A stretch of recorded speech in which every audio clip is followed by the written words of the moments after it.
Hello, everyone, and welcome back to Jedi Eternal. I am one of your hosts, Andrew Bolin, alongside the undecisive hungry boy himself, Braxton Taylor. Yep.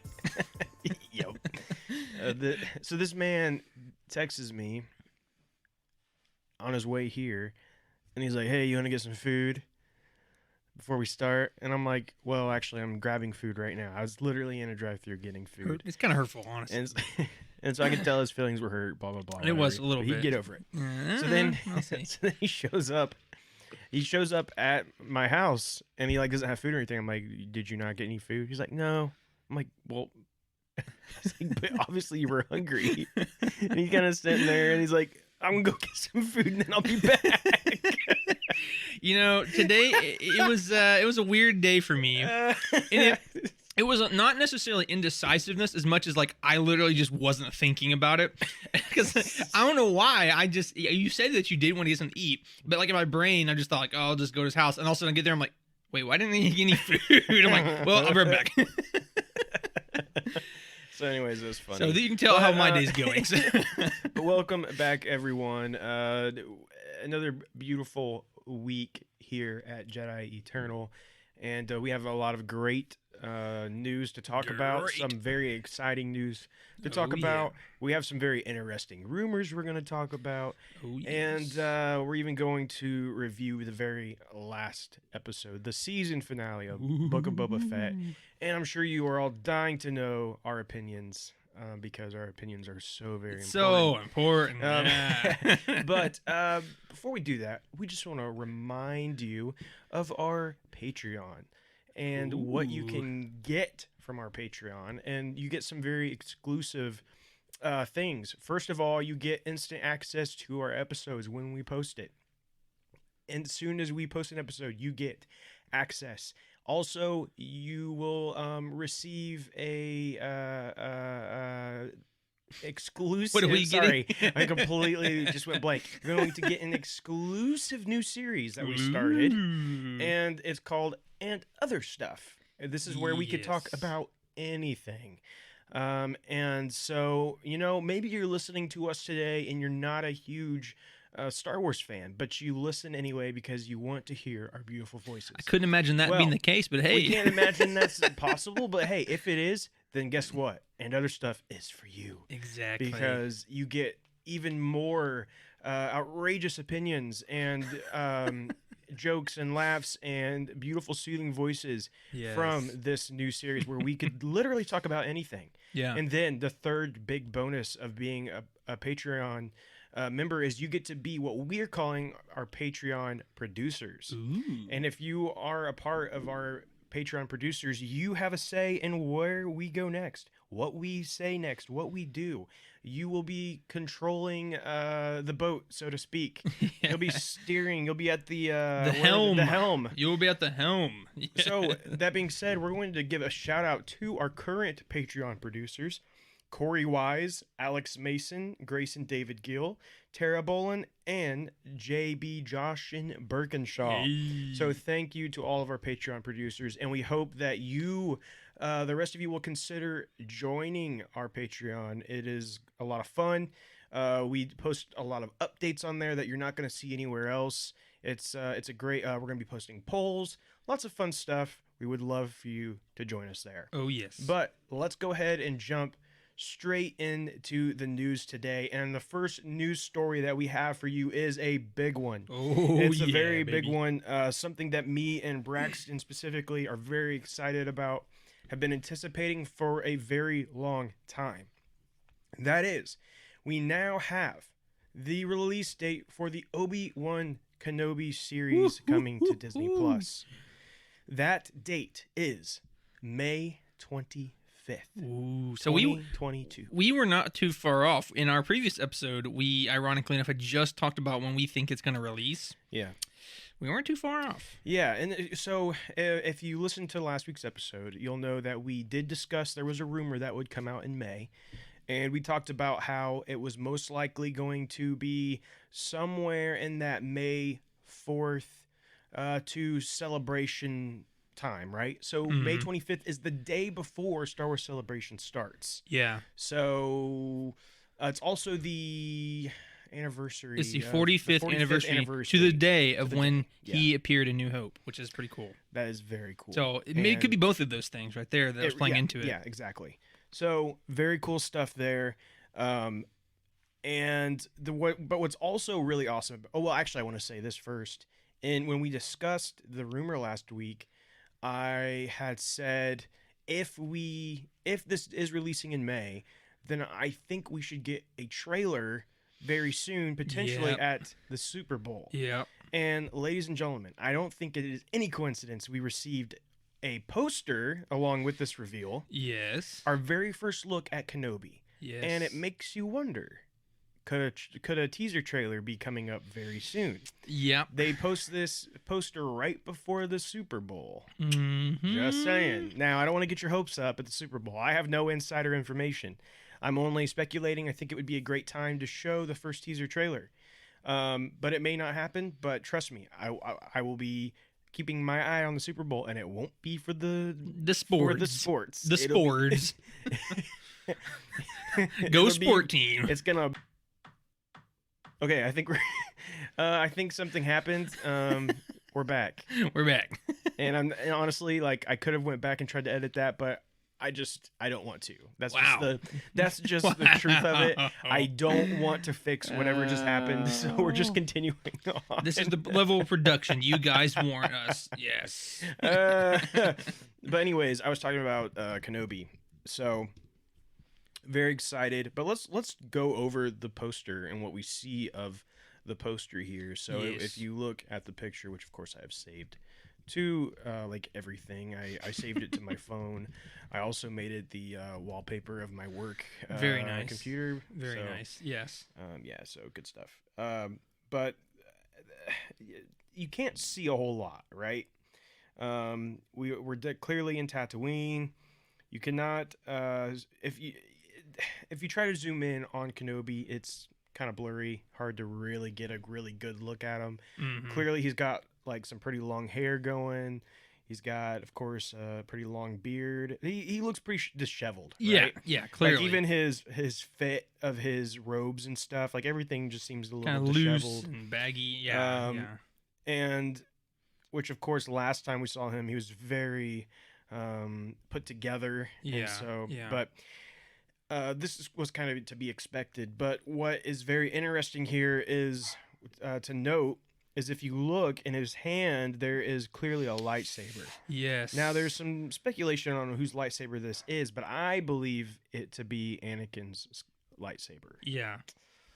Yeah, you can... I just missed it.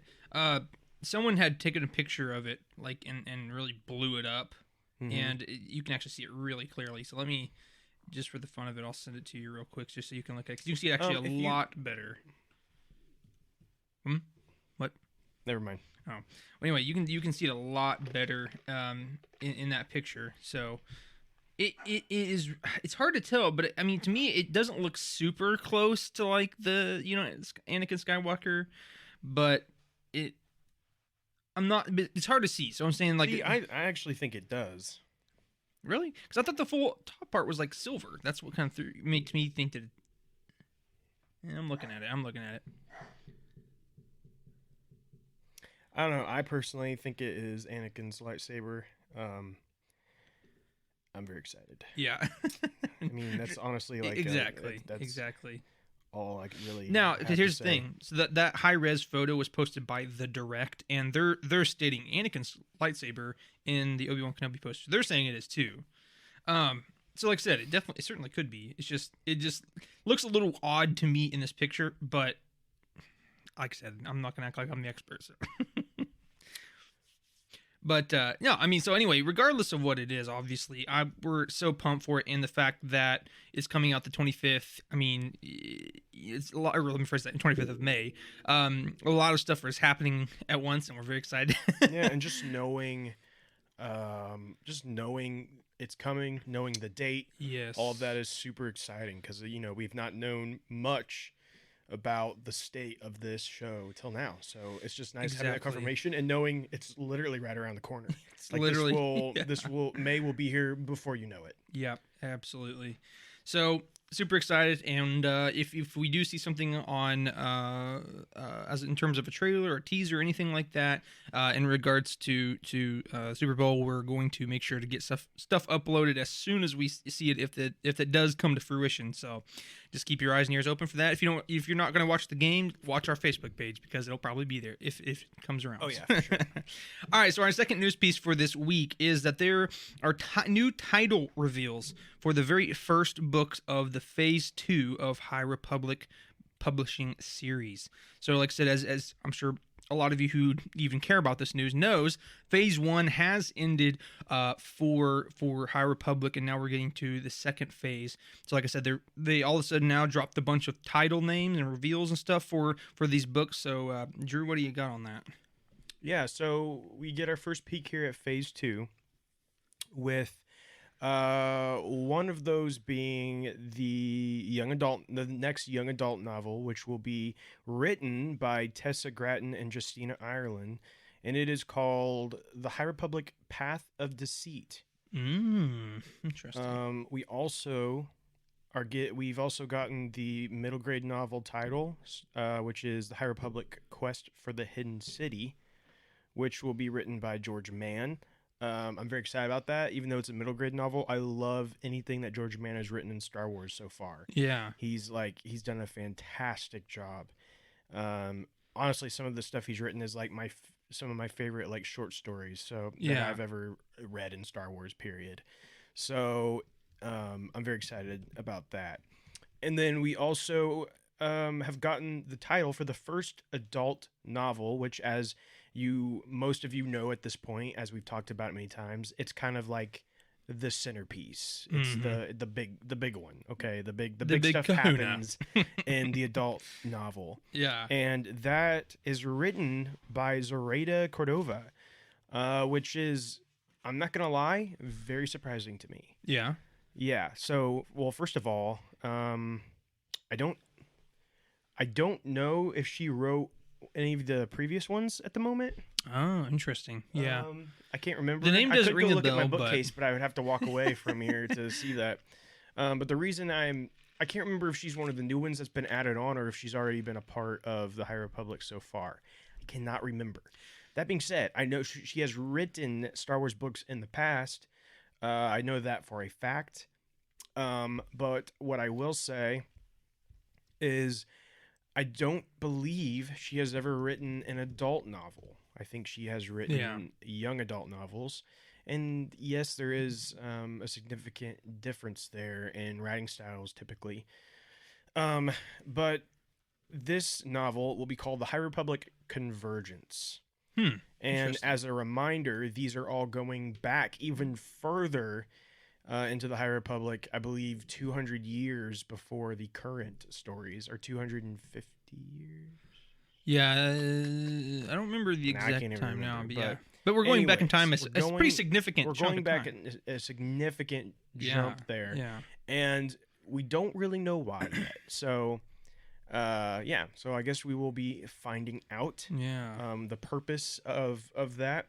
But one last surprise for you is that Claudia Gray will be writing a comic series. So again, another twist here. Yeah. But what's interesting to me about this is Claudia Gray will return to write the Dark Horse comic. Oh, interesting. Which will be called Quest of the Jedi. As some of you may know, Quest of the Jedi is kind of like the big title of this phase. The phase itself is called Quest of the Jedi. Interesting. So that's interesting. I don't know what I notice is not in that title is the adventures. Oh, so like right now it's High Republic Adventures. Yeah. So I don't know if they're doing away with that. I'm not sure what this Dark Horse comic series is. I could not personally imagine Claudia Gray writing any adventures comics, but yeah. So if this is like the more kid focused one, that will be very surprising to me that they put Claudia Gray in control of that of all things. Yeah. But yeah, I guess we'll have to just wait and see exactly what's going on there. But as we already know, we have Daniel Jose Older is writing an original graphic novel for Dark Horse. And then Charles Soule is working on a Porter Engel comic for Marvel.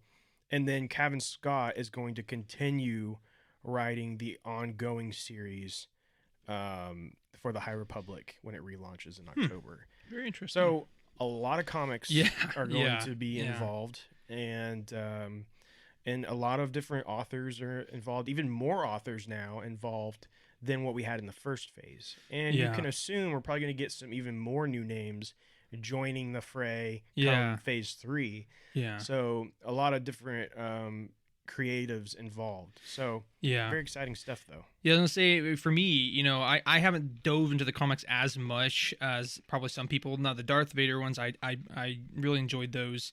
With that said, though, anything from Claudia Gray, like as a comic, that's really intriguing for me. So I'm excited to look out for that.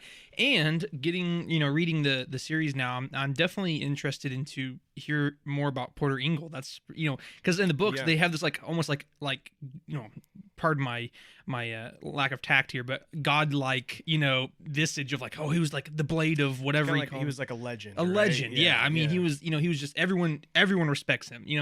So I'm assuming the comic's going into his past. I would say that comic is probably going to really identify why he is. I hope so. I would totally read that. So yeah, I think that's kind of the idea. So yeah, we're going to be learning a lot of more like back history on the High Republic, and I'm very curious to see how it all plays into why they felt this was necessary and where does it go, and we're going to go into all of that here in the not too far future when Braxton finishes the almost adult done with the novels. second one, right? So once he finishes the third one, we're going to invite some friends on, and we're going to have a huge breakdown of this entire phase 1, go over every little juicy detail, and then discuss where it's all going next. So just keep your ears and eyes out for that, and we'll be talking about it though for sure. So let's move on to our third and final news story of the day, and that is that, and this one is actually very recent, just came out just a little bit ago before we started, that Ray Stevenson is going to be joining the Ahsoka series. So Ray Stevenson, he last appeared on History Channel's Vikings. Yeah. And he, an interesting other little tidbit here for you is that he also voiced a character in Rebels and Clone Wars, Gar Saxon. Yeah, very interesting. So what they're saying about his role is that he will be playing a villain in the series and will play an admiral, although not Thrawn. So they were very specific on that. So, so it's interesting to me.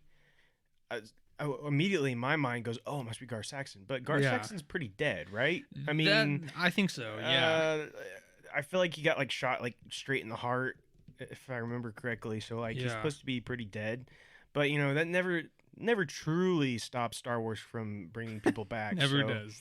Maybe this is Gar Saxon somehow, but I think he was a Mandalorian, so part of the Death Watch. Yeah. So, but I mean, I could see them playing with that a little bit, but But anyways, he's some kind of admiral, so maybe he has history of being an admiral in the Empire before the Empire was destroyed. Blah blah blah. I don't know, but yeah, I mean, this is coming from the Hollywood Reporter. It's technically not been officially confirmed by Lucasfilm, but this is coming from Hollywood Reporter, which we have found to pretty much always be right on it when they do these exclusive reveals. Like, they're never wrong. They've always been right, and which is why I feel confident in reporting it. So yeah, let's jump into our rumors. And we have some interesting rumors here this week as well. And here's a big one. There's mystery Star Wars production reportedly filming in June. Interesting. Yeah, so this is a new report from Production Weekly. And it actually had some different updates here. And you know what? I'll just go ahead and read those as well. And that is that the Ahsoka series will begin filming in April. The first season of The Acolyte will film from May to November. In the second season of Andor, yes, listen to that, yes, Oh, the second wow. season of Andor will begin filming in the fall. Yes, that is just beyond hysterical to me. Yeah. That they're going to start filming this supposedly in the fall, and we still don't understand what in the world's going on with that series. Yeah, that's very interesting. So, the Bespin Bulletin had indicated that this report was accurate, and they usually are pretty good about this stuff. Production Weekly has been more hit or miss. Yeah. But the fact that Bespin Bulletin has indicated that this report is accurate seems to solidify what's going on here. But what's interesting is the report of what this is supposedly, or well, let me say what this could potentially be. Could be, yeah. Earlier this week, I had already saved a rumor that had been going around that I had planned to talk about before this rumor came out. Yeah. And that was that there's a High Republic era show in the works involving a younger cast. Interesting. So now that there's this mystery project supposedly about to happen, I'm starting to wonder if these could actually be the same thing, one and the same. But could see like a Stellan, Elzar, and Avar when they're Padawans show. That would be pretty really cool. Sweet. But yeah, I don't know what exactly it would be, but so here's another thing too, is that if you remember about 7 weeks ago, we posted this on our socials for Jedi Eternal, is that in the Lucasfilm holiday crew gift was Star Wars Tales of the Jedi that was been unannounced, and we said basically, hey, this was spotted on here, we don't know what it is. So I have no clue, but we haven't heard anything about this, and it was included in like this official holiday crew gift. So you're right, I forgot all about that. Yeah. So that, yeah, that's a good, good point. Whatever that might be. I mean, Tales of the Jedi, who knows what that is, but that could play into it. Yeah, well, and honestly, Tales of the Jedi could be a series about the High Republic and could be. Yeah. So, anyways, whatever it is, cool. I'm excited about. Yeah. I'm always welcome to more Star Wars. Give it all to me. It sounds exciting. So yeah, only time will tell. Hey, I'll take anything Star Wars. Will tell. Okay. Let's move on. So, our second rumor for the week, before Andrew does any more theatrics here. So, as you all know, we are slated to get Mandalorian season 3 later this year, particularly on December. We don't have that exact confirmation, at least I don't believe, but it's pretty well stated by many people that was supposed to come in December. With that said, though, there's been a lot of things change, right? There's been a lot of interesting progression in the story, and like that we saw in season 1 and season 2 of Mando, and then now Boba Fett. A lot of things have changed. So the rumor is that Mandalorian season 3 is supposed to reportedly have changes in their filming plans.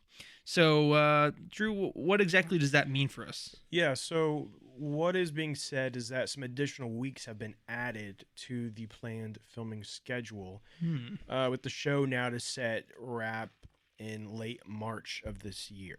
Interesting. So it's being pushed back a little bit. Some people are a little concerned about what this might mean for the show. Others are not concerned and say this is pretty typical. But the biggest issue with this is, can it still release in that December time period that most of us have been hoping for? Right. They did say that they believe that the extension happened because Ahsoka's start date has now been pushed to April, and because of that, they have more time to do some more filming.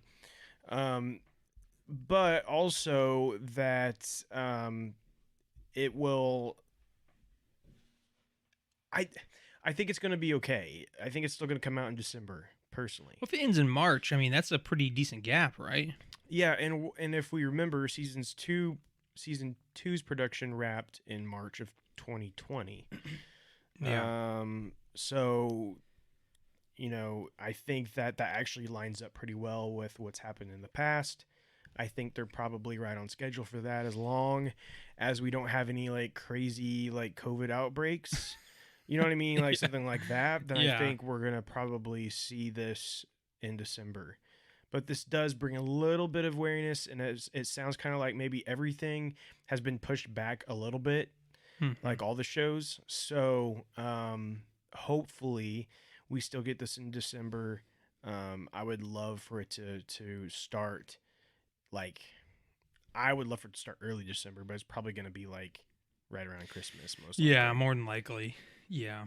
So, yeah, anyway, I mean, at the end of the day, we're still getting the season from what we understand, obviously, and we're still getting the season. There's no issues in that. It's just that and again, this is just rumor too, right? We don't exactly even know this for a fact, so at the end of the day, it may not come exactly when we'd hope, like you said, but if it's not December, then who knows? Maybe it's just January, and so hopefully it's not pushed back too much. So, Yeah, so our last and third rumor is a very interesting one that has came from Joanna Robinson, who was a former writer for Vanity Fair. She said in a recent podcast episode of Ringerverse that she's heard that the Jedi Order is going to have a new doctrine. So Lucasfilm is reportedly developing this new doctrine for the Jedi Order. And well, I'll just read what it says here. So it says, I have heard whispers on the wind. This is indeed something Lucasfilm is interested in, just more broadly, rebuilding the Jedi Order. A Star Wars story where someone actually tries to rebuild the Jedi religion as one that allows for attachment. interesting. So, what's your thoughts on that? Well, it's hard to say. Just because I mean that's pretty vague, right? So it's hard to say something definitive. Now, let's just back up a little bit on a broader scale. So who could this be? When could this be? Well, it could make sense. In terms of my perspective, that Rey, right? She doesn't have the Jedi texts, at least all of the major ones that that were burned in Last Jedi, right? She doesn't have the major Jedi texts. She had some training from Luke and Leia, but it wasn't a ton. But anyway, so basically what I'm trying to say is that now in this new era that we haven't seen yet, it could be, if that is true, I could see it happening there, where it's kind of a new era for the Jedi, and Rey is being led by the Force, but she doesn't really have all of that previous knowledge, so she might have different perspectives. So anyway, I can see that. Now, in terms of do I agree or not agree with the whole attachments part, I could see it both ways, and we know pretty distinctly, especially depending on the person, that attachments obviously lead to the dark side, because ultimately it's not the attachments that led them to the dark side; it's the fear of losing their attachments that led them to the dark side. So I can see it. I can see the validity in that, but at the same time, we do see with Luke, he has a different take on it, and obviously, I guess I say that, but then in Boba Fett, he has that kind of binary choice for Grogu. But long story short, we see him changing a little bit, and it's not so strict. Because at the end of the day, we do know that the Jedi Order fell because of their dogmaticism, if that's even a word, right? That they were so dogmatic, and it wasn't about following the Force, it was more about following the rules. And that really led to their downfall because of pride and being dogmatic about what they believe. So I could definitely see the validity in them changing that. But at the same time, it just depends on how they do it, I guess. Yeah, and well, I personally always look at it as in kind of like history always repeats itself, right? Yeah. So change whatever you want, but in the end, there's still going to be people that fall to the dark side, Right. right? So, so I think that yes, I could see this being something that would take place after Rey, where they do change up some of those rules, such as having no attachments. They change that, and in the Legends continuity, like that was the case. Luke, he got rid of that stuff, Right. and like he was married, and he was the grand Jedi Master of the Order, Yeah. and he was married and had a kid, and so Right. I had always wished they kind of kept that and kind of evolved the Order. Which, as of recently, they've like not been doing that. No. Quite the opposite. As we see in the Last Jedi, Luke finally realizes he had realized for a while what the Jedi Order was and what it led to, but he didn't change. He didn't change it. Yeah. Instead, he tried to follow it, and by following it, he feels he failed in the end, just like they did, just like the Order did originally, because he followed those same principles. And so, you can look at that. There's so many arguments to be made within all of that, and that's like a whole another story. But I do want to talk about that a little more in our review of Book of Boba Fett. Okay. We will talk about it some more, specifically for a couple of different reasons. But yeah, so I think that it could be a very interesting thing to touch on, and I could see Lucasfilm wanting to do that, because right now the Jedi Order kind of has a negativity to it, right? Mm-hmm. When you talk about the Jedi Order, who are supposed to be these grand heroes, there's still always this little bit of like, but they all ended up dying because they basically they failed in their system. So I could see Lucasfilm being like, hey, well, let's rebuild it now and start fresh, and they changed some rules, and it really does work. Right. But again, as I said at the beginning of this, history repeats itself. So whatever they do, there's going to be some other reason why Jedi are going to follow the dark side. Right, exactly. Yeah, one way or another. I mean, there's always something, you know what I'm saying? Because at the end of the day, if their hearts are even susceptible to that, there's going to be some way that's found to drive them away. It's not just attachments, or it's not just lust for power, or not just any of these things, right? It's a combination of all of them. Right. So. But with that is all we have in our news and rumors today. We hope that you guys learned some interesting tidbits there. But we're going to go ahead and jump into our releases for this coming week. And our releases for this coming week is on the February 15th. We have The High Republic, The Edge of Balance.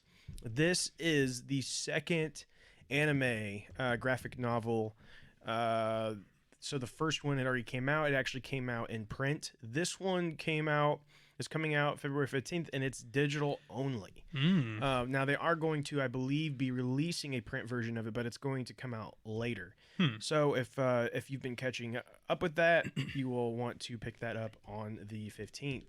We're also getting the art of Star Wars The Mandalorian Season 2.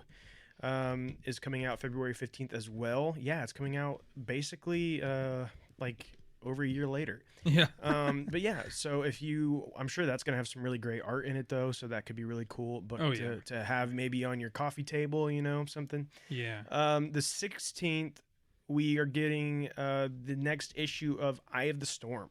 So that'll be the second issue, Eye of the Storm, which is focusing on Marchion Ro, and it's kind of telling his story, some kind of background on his character. Yeah.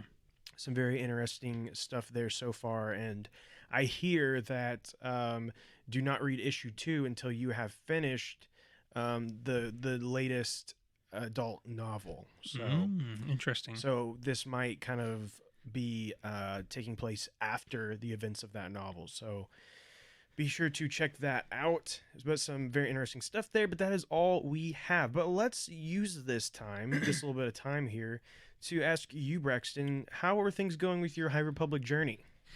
Pretty good. As I stated one of our previous episodes, I think, I had finished Light of the Jedi. I have a quick question for you. Do you want a Polar Pop?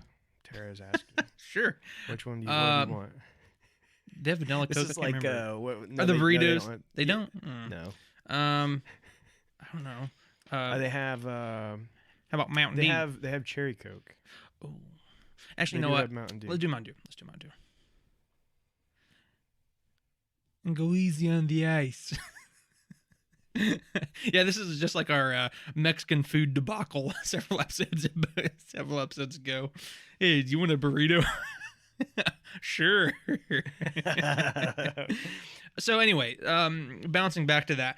So as I'm sure you guys might remember, I finished Light of the Jedi midway, or 3/4 of the way through January, and now I am about 100 pages shy of finishing The Rising Storm by Kevin Scott, and so far it's going pretty good. I enjoyed Light of the Jedi. It was a good foundational book. It was like there was a lot of stuff that was in it, but it was one of those things where it's like I felt like it gave a good foundation without having to do too much.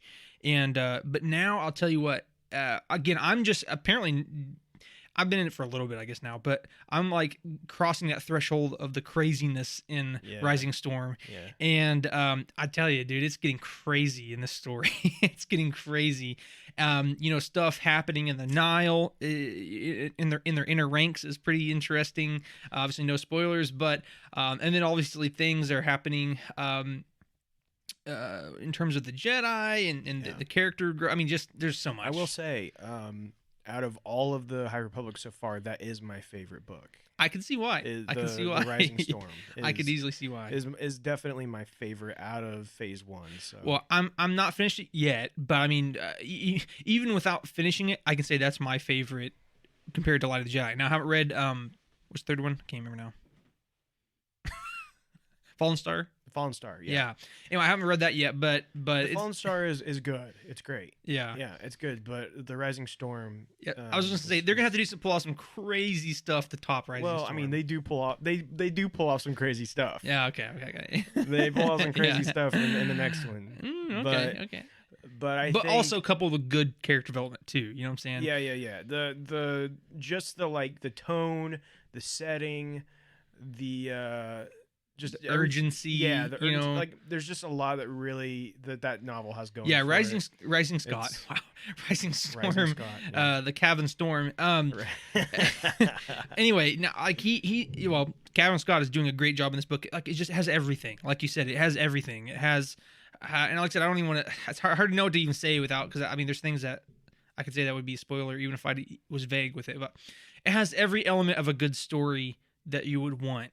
Let's just put it that way. So anyway, basically, I'm having a good time with it. In fact, the other day I got so engrossed that I read like 7 chapters in a row. Because the story was just so crazy. Yeah. Which again, if anybody knows me personally, that's just like, if I would have told even myself that last year, I would have never believed myself that I'd be reading just like cramming 7 chapters in a row because I'm so engrossed. Anyway. So, not to belabor the point, but I am having a good time. I'm excited to finish this, and excited to start and finish Fallen Star, and and just to have that, and like I said, it's definitely greatly increasing my appreciation for the High Republic, and how they're able to bring in something that's so new but yet pretty familiar at the same time. So anyway, I'm excited to go on with it. Yeah, and I'm excited to continue to be able to talk and discuss it with you because, for so long I didn't have anyone to really talk to you about it. So I'm glad you're reading those. Yeah. If nothing else, even though I think you should consider at least reading the comics as well.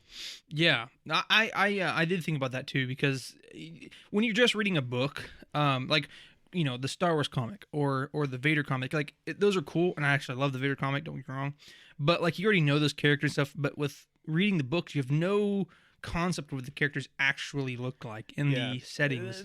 The comics definitely help in that aspect. Yeah, but also there are some very important plot that you will only really get from the comics. Interesting. And the comics and the adult novels really play hand in hand a lot. Yeah. And honestly, all of them have connections that you're not going to catch unless you've read everything. Yeah. But that's kind of the reward, I guess, for investing the time into it. Yeah.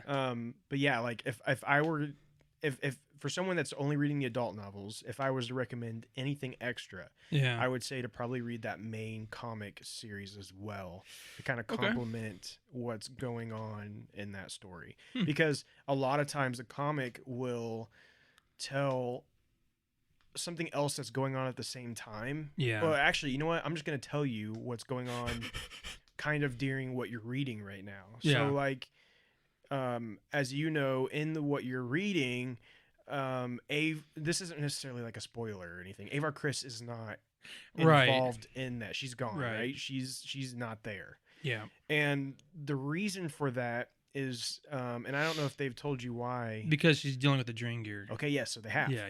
She's fighting the Draengeir. That story, that plot is in the comic.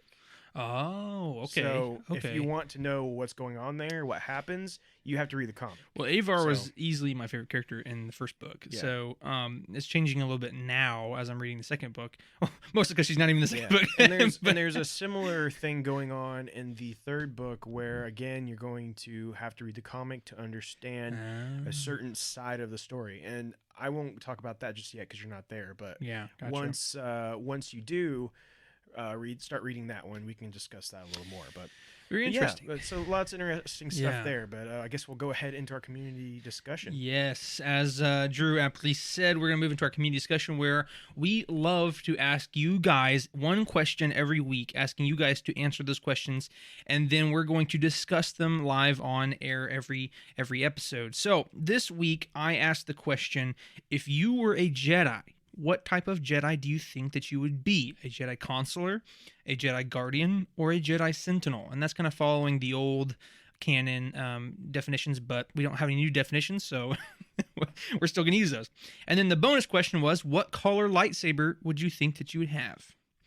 So we're just going to kind of go through these here, and then Andrew and I can give our thoughts and opinions here at the end. But Corey Allen Wise says he would be a Jedi Guardian, and my lightsaber would be purple dual blade like Maul's. Very interesting. Very interesting. So you have a dual bladed lightsaber, but they're both purple. That's pretty cool. Ethan Stewart says, I would choose to be a Jedi Sentinel, and my blade color would be orange. You know, Ethan, that's actually really funny that you say that, because believe it or not, for a long time when I was younger, I loved the idea of being a Jedi Sentinel with an orange lightsaber. I don't know why that combination, but it's funny that you say that, because that was really cool. And then, so JB says he would be a Jedi Guardian. He would have 2 sabers, 1 green and 1 blue, but my hilts will be the High Republic era for sure. Which again, I've not read these yet, which is kind of funny. JB, I'm not even joking you. This is my exact, not the High Republic part, but just more broad. This was my exact answer. I would be a Jedi Guardian, and I would dual wield lightsabers, 1 blue and green. So what's funny is, in another way, it's almost exactly my answer. Because I would be a Guardian blue with a 1 saber, but with a High Republic hilt. You're basically trying to be Stellan Gaius. Yes. I'm not even. I would just be Stellan Gaius. Hair, beard, everything, the whole deal. Yeah. He's amazing. Yeah. Stellan Gaius all the way. Stellan Gaius fanboy right here. Yeah. Well, he's Anyway, so no, JB, that's actually hilarious. That's like literally my exact answer. I was gonna wait. I haven't read any of these questions yet. It's just ironic that 2 in a row. Anyway, sorry, I'm just amazed here. This is crazy. Very coincidental, but cool. Like mine's, JB. Anyway, Greg Stewart says he would be a Jedi Guardian, and he would have, this is interesting, 2 double-bladed lightsabers, so 2 Maul lightsabers, 2 of them, and all the blades would be white. So he wouldn't have any legs, because he wouldn't. Yeah. So I already knew this answer. He would like chop himself up like almost instantly. Yeah. Well, he had the Force. Come on, he had the Force. No, it actually, I already knew this one because at church the other day he was telling me about his answer, and that's not a joke. He was dead serious about this, because again, this is something that he and I have some beef with here, is that his favorite Jedi is Pong Krill. Believe that or not, I couldn't believe he said that. I'm like, Greg, I think he's just trolling. He's such a troll. Greg's a little bit of a troll sometimes, but no, for real though, that just don't get me started on that. Pong Krill's horrible, but anyway, but that's a very interesting answer, is have 2 double-bladed lightsabers and both white. That's pretty hilarious. Now, Guillaume Dolan says he would be a Jedi Sentinel with 2 blades, 1 blue and the other purple. Very interesting. Again, kind of similar to what me and JB's answer was.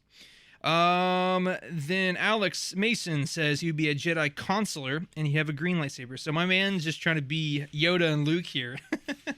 Oh, very, very much appreciated. Thank you. We got our sody pop delivery here.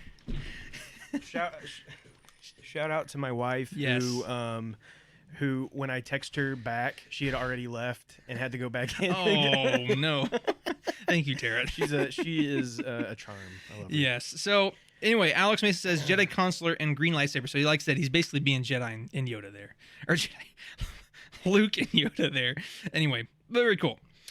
Kristen Perry says she would be a Jedi consular, one large and one dagger, either yellow or orange. So basically pulling an Ahsoka there.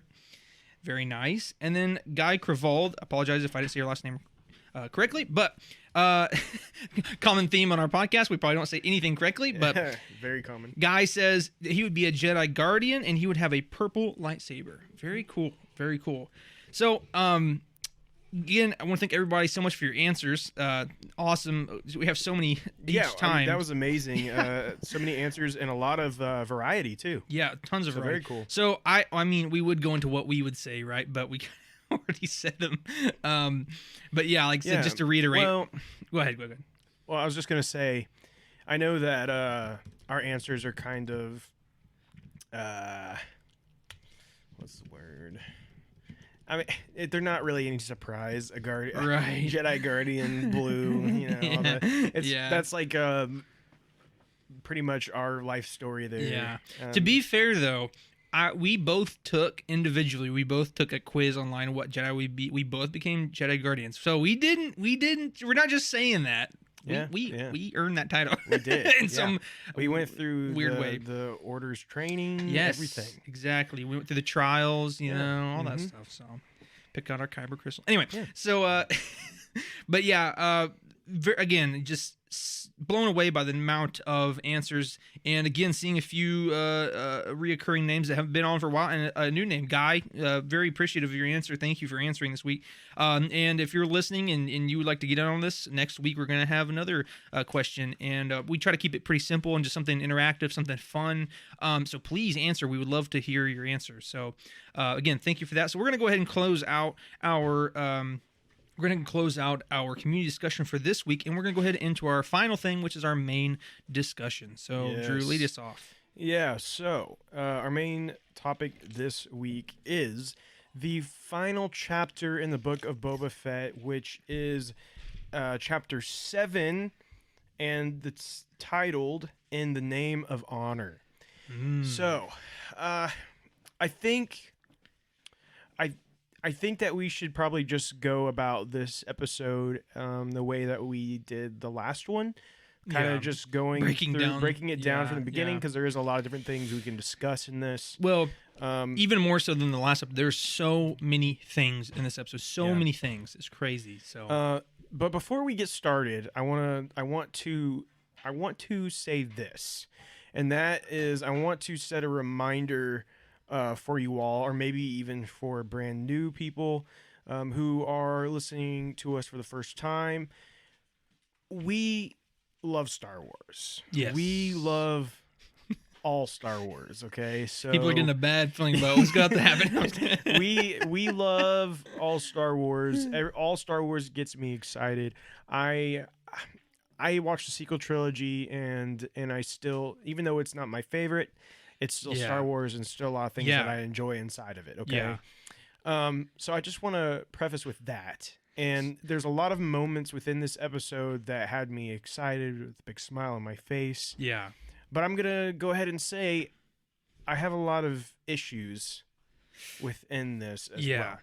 And so we are going to kind of dive into every side of it and discuss this episode, but then discuss kind of our final thoughts on the series as a whole as well. Right. And so let's just jump right into it.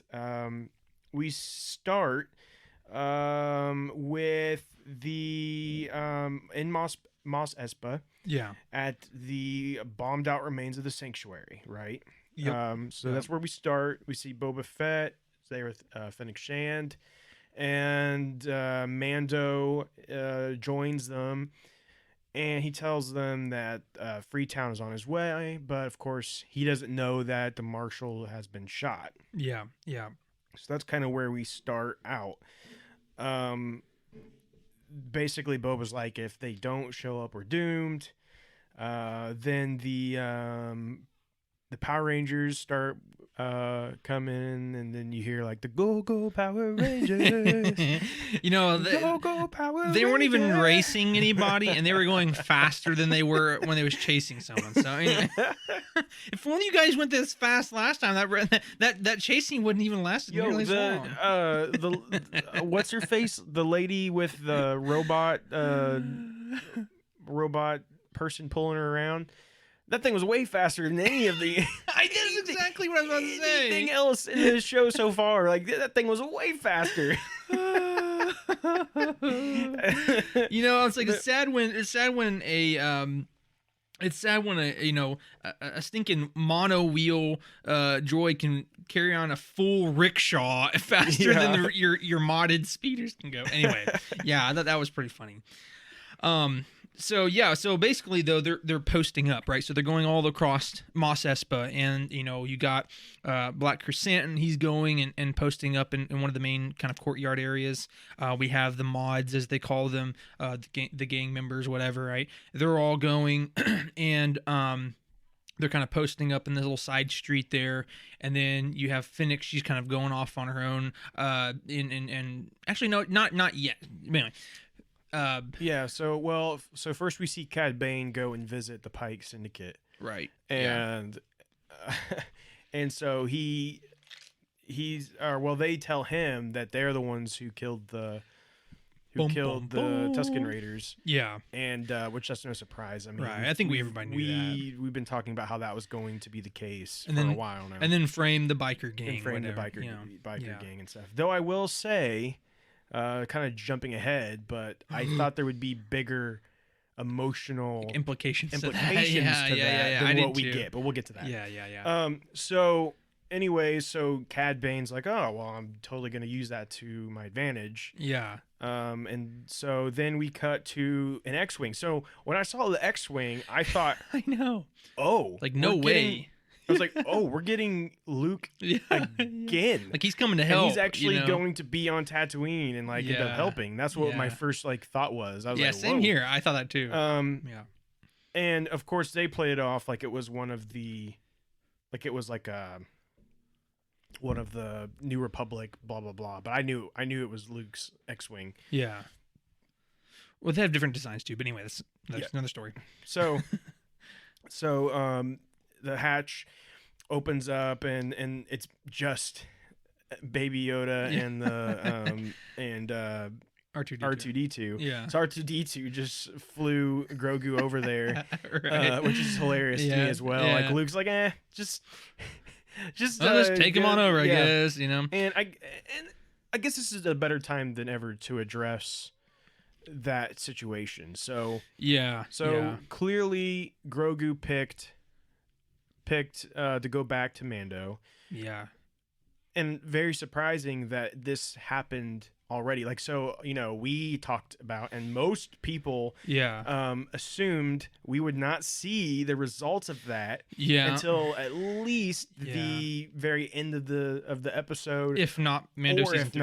Season 3 of The Mandalorian. Yeah. So the fact that we actually resolve that almost at the very beginning here is interesting. Also interesting to know that they didn't necessarily show anything about it other than that he's just all of a sudden they don't show the scene, they don't show his decision. Obviously we know his decision afterwards, but the point is like, why didn't they show Luke's reaction? Why didn't they show what he ended up saying? Did he insinuate that he was just done forever, or could he come back if he chose to abandon his attachments? There's a lot of information there that I wish we could have gotten, and it's very possible that Grogu maybe killed Luke. I don't know, so.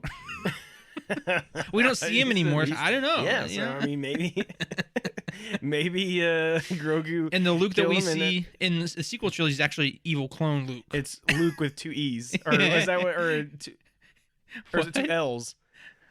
What are you referring to? You don't know about that? I can't remember. No. Yeah, in Legends there is a clone of Luke. And the only difference is that he has one extra letter in his name. I actually do remember and he's that, like anyways, it's again, like, to all of you who say they should have never got rid of the Legends canon, it's stuff like that. Well, there is like some stuff that they had to prune out, you know. stuff like that is why we had to get rid of it. But anyway, just got too bulky there. Yeah. So I think it's interesting. And for me, what's very interesting about it is Luke. This is showing that Luke is not learning the lessons he needs to learn. Yeah. And it's a little frustrating because the Luke we get in Legends learns and adapts and becomes this amazing Jedi that far supersedes any that had came before him. Right. Okay. Right. That's not what we get in the new canon. That is arguably the biggest disappointment of the new canon is Luke Skywalker does not become the legend that we truly wanted him to become. Right. And what our dreams were and what old legends were. He instead becomes a jaded, someone who tried to repeat what the Jedi Order did and failed, just like the Jedi Order did. Yeah. And becomes bitter and, all that stuff. Right. And really what I think we're seeing here in canon is kind of the beginnings of that. Because here he is, he has Grogu, he makes Grogu pick. He says you can't have attachments. So you have to, and what's funny about that is Luke does the same thing. Luke did exactly what Grogu is doing. Right. Luke had to pick. Yoda told Luke to stay and continue training. Yeah. And what did Luke do? He followed his emotions, he followed his attachments, and he left. Right. And you would think that Luke would have some kind of understanding of that, right? Yeah. Maybe wonder if there can be, because Luke didn't follow the dark side. Okay, so like in the end, he did save Han and blah blah blah, etc., etc. Right. So what's the lesson there? Why is that? You know what I'm saying? Why is it not being learned? In his life? Right. And so, but instead, he's making Grogu have to make a choice, and Grogu, of course. Grogu's like, I want my dad. He's a baby at this point, to some degree, right? I mean, he's gonna choose him, Yeah, and Luke even acknowledges there's a special connection there and all this different stuff. So, I think, unfortunately, what we're seeing is the fact that Luke doesn't learn. He's not learning. He's instead going to follow those same paths the Jedi Order took, and it's going to result in what we see in the sequel trilogy. Yeah, which is a huge bummer. Well, and that's what I was going to say a second ago. Basically, why didn't he learn these lessons? Well, unfortunately, they already have set canon that Luke is who he is in the sequel trilogy, so they're going to have to make him make the same decisions that would lead to that end result. Right. It sucks. It's stupid, which but would whatever. Be him following what the Jedi Order did. Because that was basically what he says is he tried to do it. He built up a Jedi temple. He followed the books. He followed the and results in what happens in that story. It's very frustrating. And also, it's not that big of a surprise that Grogu left. And I never really talked about this because I felt like maybe it's a spoiler to a lot of people who do not know canon very well.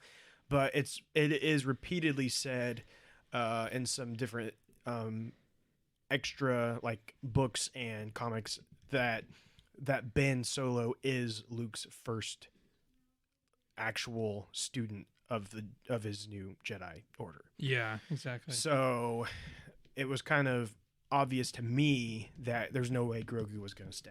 Right, exactly. Well, again, like we predicted this in our last episode, right? Yeah, right. Well, I mean, not a matter of prediction, but you see what I'm saying? Like, obviously there's this foreshadowing in the previous episode before last one, right? Where we have the little bubble made for like a perfect little person, right. I mean, come on, first of all. Yeah. And then second of all, I mean, even more nuanced, but through episode 6, we see several entire scenes were dedicated to him saying they have a special deep connection. He misses him way too much. You're going to destabilize this whole thing if he sees you and all this stuff, right? It was just surprising that we already got the answer. I think that was what was so surprising about it is that we already seen it. But anyways, moving forward, I did like when she grabs him out and R2-D2 like talks to her and she's like Grogu? That's a terrible name. And I thought that was great because it kind of like hilarious. it's kind of like teasing, how like most people want to still call it Baby Yoda and not call it Grogu. And I feel like that was kind of like a little bit of a nod to that. Yeah. So that was funny. That was. But then after that, we go to kind of what you were talking about. We're seeing Fett's forces kind of in their areas. So we see the Mod Squad, or whatever you want to call them, Power Rangers, Teletubbies, Teletubby gang. They're combing the streets. We got the Gamorrean guards, and we got Black Chrysanthemum. So they're all kind of at their own different posts. Right. And then back at the Sanctuary, we got Boba's torture droid. He tells him that somebody's there to see him. And so Boba walks out, and it's Cad Bane. So Cad Bane basically, I don't remember what Cad Bane says, but I know when Boba Fett goes back into the Sanctuary, he hears all of his gangs are getting ambushed. Right. And basically confirming that the supposed alliances that he thought he made in episode 5 actually didn't, or actually maybe episode 4, whatever it was, actually didn't happen. And all the little governors, I guess, of Mos Espa turned on him. Yeah, exactly. which is funny because Mando's like, honestly, smart move. And Bob was like, yeah. I probably would have done it too. Yeah. And this is a very sad moment for us all. If we could have a moment of silence for the Gamorrean guards, who they're like looking past the train, man. And then he sees him, and the pig like pulls out his walkie. He's like, I'm not gonna lie, like I don't know why that was like an emotional moment for me, but I'm like, no, you can't let him die. No, I loved the Gamorrean guards. I love they were so they were just all about helping Boba too. I know, was so loyal, man. They were the biggest sacrifice of the episode. Seriously, they both got just murked. Both fall off that, and they didn't even die in honor. They fell to their death, and they held frame on that for a while. Like, they let us watch. They let us watch them fall to their doom. You could at least cut them in half so they had a chance to come back like Darth Maul. Those little pudgy bodies with the little piggy diapers, they're gone. Yeah, but that was a sad moment. They're gone, but they'll never be forgotten. Ever be forgotten. So, anyways, at the Sanctuary, Boba Fett and Mando are talking about what to do, and Boba tells him, like, go ahead, just get out of here. Boba's like, we're gonna die, but you have no reason to die too, right. So go ahead and leave. And Mando's like, it's against the creed. Right. And my honor dictates. And so Boba's like, yeah, whatever. Well, and then that's when we get the title of the episode, or basically, and he's like, and Mando's like, we'll both die in the name of honor. Yeah. So it's pretty cool. Kind of baller. Yeah. And so the Pike Syndicate arrives, and then the Major Domo, he's like, I'll go out and talk to them. So that was actually a pretty funny moment. I'm not gonna lie. That was actually pretty funny. Yeah, and so he's like, he goes out there and so Boba like writes down on the tablet and he gives it back. Here's my demands. You know, and he goes back out there to read the demands, and he starts reading it, and then basically, I love this scene so much. The illustrious Boba Fett commands are as stated. So go on. Yeah, I think I need to just go and refer. I said, tell me what it is. Like, nothing. You will surrender. Hey, his words, not mine. I love that. Like, Boba basically sent that dude out there to die. He was like, don't shoot the messenger. It was his words, not mine. And I thought that was what was going to happen. I thought they were going to just straight up murder that dude. I thought so, but too. You know, he lived. But honestly, though, that was I somehow hated his the Gamorreans died, but Major Domo lived. Come on. I actually hated his character in the first of the show, but I've honestly grown to like him. He's pretty funny. Yeah, he's pretty good. He was like really annoying at first and like cocky, pretentious, whatever. And but like as they went on, like his greetings. Yeah, his pretentiousness became pretty funny. Like right, the way, like the comedic humor. Anyway, so yeah, that was a pretty good scene. Yeah. So from there, all of a sudden Boba and Mando come flying out on their jetpacks.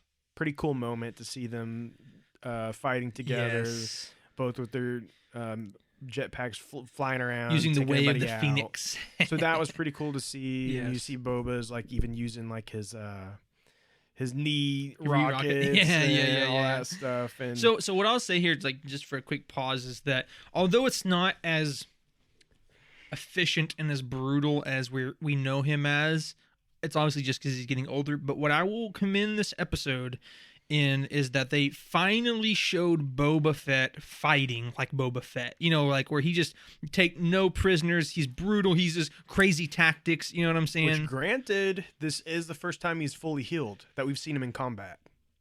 Yeah, that's true. That's fair. He remember, because the last episode that we actually had Boba Fett in, he Which had is ironic finally to say, he had yeah. finally healed himself completely. They That's had true. told him he was finally Yeah. finally back to normal, and then we didn't see him in combat again until now. Yeah, So- that's fair.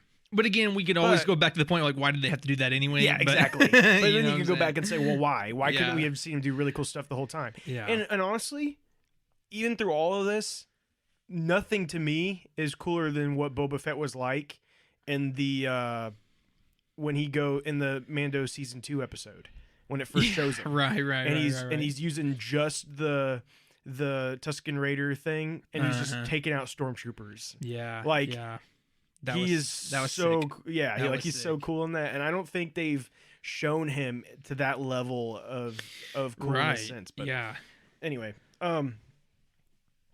so they're clearly outnumbered, and they start just like getting shot after shot. But of course, they're wearing their armor, so like they can take a bunch of shots. Yeah, but clearly though, But- it's hurting them. Though. Oh yeah, like, it's yeah, internally right, hurting right. them. You and know it's what I'm still like it's starting to really saying? get Give them to some them. emotional issues. Boy, I said that. It says like internally hurting them. Yeah. And so they're really starting to get taken out. But then the townspeople, I think, show up then, right? That's when the Freetown people show up. Yes, I think yes. so. They come They around the corner come- with their little They caravan. come- yeah.